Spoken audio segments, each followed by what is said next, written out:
नमस्कार दोस्तों, स्वागत है आपका हरिओम नगरी में। आज से कुछ वर्षों पूर्व तक श्री खाटू श्याम जी का नाम केवल राजस्थान में ही जाना जाता था, मगर इधर कुछ वर्षों से खाटू श्याम जी का प्रचार इतना अधिक बढ़ गया है कि केवल भारत में ही नहीं बल्कि अनेक परिवार खाटू श्याम जी के चमत्कारों को अपनी आंखों से प्रत्यक्ष देख चुके हैं।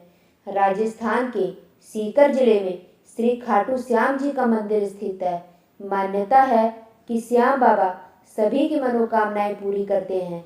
बाबा खाटू श्याम का संबंध महाभारत काल से माना जाता है। खाटू श्याम जी का असली नाम बर्बरीक है। खाटू श्याम जी घटोत्कच और नागकन्या मौरवी के पुत्र हैं। पांचों पांडवों में सर्वाधिक बलशाली भीम और उनकी पत्नी हिडिंबा बर्बरीक के दादा दादी थे। कहा जाता है कि जन्म के समय बर्बरीक के बाल बब्बर शेर के समान थे, अतः उनका नाम बर्बरीक रखा गया। महाभारत के अनुसार बर्बरीक का सिर राजस्थान के खाटू नगर में दफना दिया गया था, इसलिए बर्बरीक जी का नाम खाटू श्याम बाबा के नाम से प्रसिद्ध हुआ। बर्बरीक का नाम खाटू श्याम बाबा कैसे पड़ा, आइए जानते हैं। बर्बरीक बचपन में एक वीर और तेजस्वी बालक थे। बर्बरीक ने भगवान शिव की घोर तपस्या की थी, जिसके आशीर्वाद स्वरूप भगवान शिव ने बर्बरीक को 3 चमत्कारी बाण प्रदान किए। इसी कारणवश बर्बरीक का नाम 3 बाणधारी के रूप में भी प्रसिद्ध है। भगवान अग्निदेव ने बर्बरीक को एक दिव्य धनुष दिया था, जिससे वो तीनों लोकों पर विजय प्राप्त करने में समर्थ थे।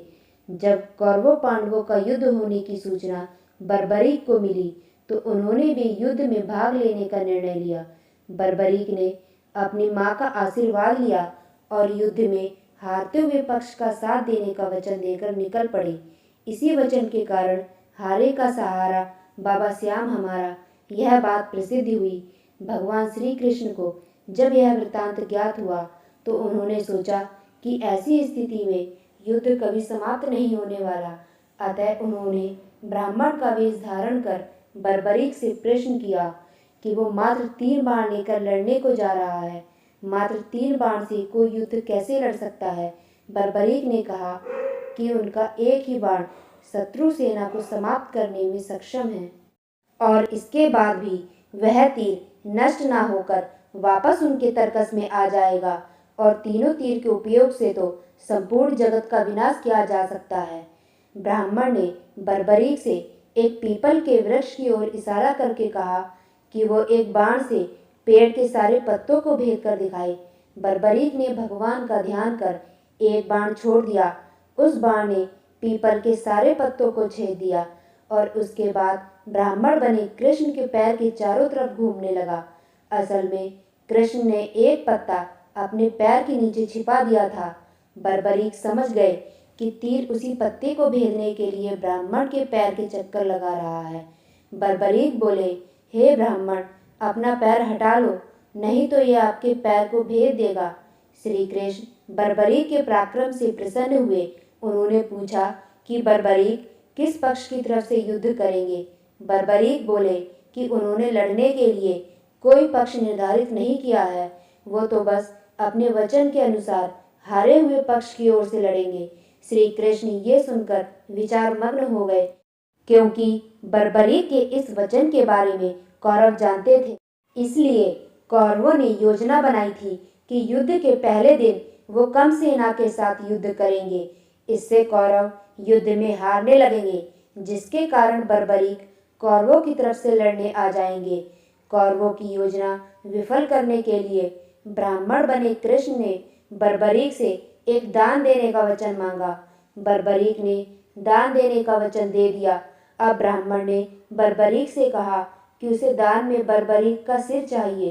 इस अनोखे दान की मांग सुनकर बर्बरीक आश्चर्यचकित हुए और समझ गए कि यह ब्राह्मण कोई सामान्य व्यक्ति नहीं है।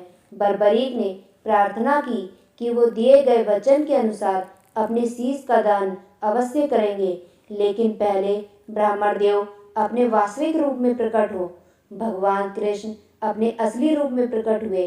बर्बरीक बोले कि हे देव, मैं अपना शीश देने के लिए वचनबद्ध हूँ, लेकिन मेरी यह युद्ध अपनी आंखों से देखने की इच्छा है। श्री कृष्ण ने बर्बरीक की वचनबद्धता से प्रसन्न होकर उसकी इच्छा पूरी करने का आशीर्वाद दिया। बर्बरीक ने अपना शीश काटकर कृष्ण को दे दिया। श्री कृष्ण ने बर्बरीक के सिर को 14 देवियों के द्वारा अमृत से सींचकर युद्ध भूमि के पास एक पहाड़ी पर स्थित कर दिया, जहां से बर्बरीक युद्ध का दृश्य देख सके। महाभारत का युद्ध समाप्त हुआ और पांडव विजयी हुए। विजय के बाद पांडवों में यह बहस होने लगी कि इस विजय का श्रेय किस योद्धा को जाता है। श्री कृष्ण ने कहा, चूंकि बर्बरीक इस युद्ध के साक्षी रहे हैं, अतः इस प्रश्न का उत्तर उन्हीं से जानना चाहिए।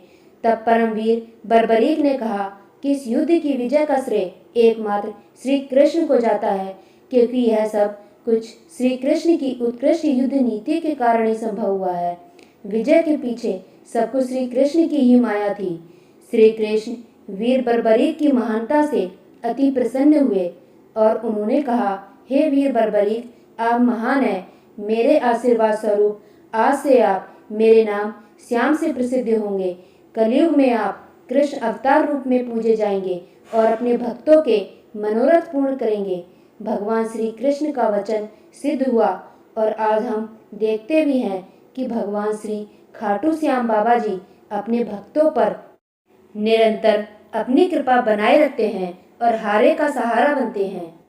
अगर आपको ये जानकारी पसंद आई हो तो please like, share and subscribe जरूर करें और बेल आइकन को प्रेस करें, जिससे आपको हमारी आने वाली सभी वीडियो का नोटिफिकेशन मिल सके। धन्यवाद।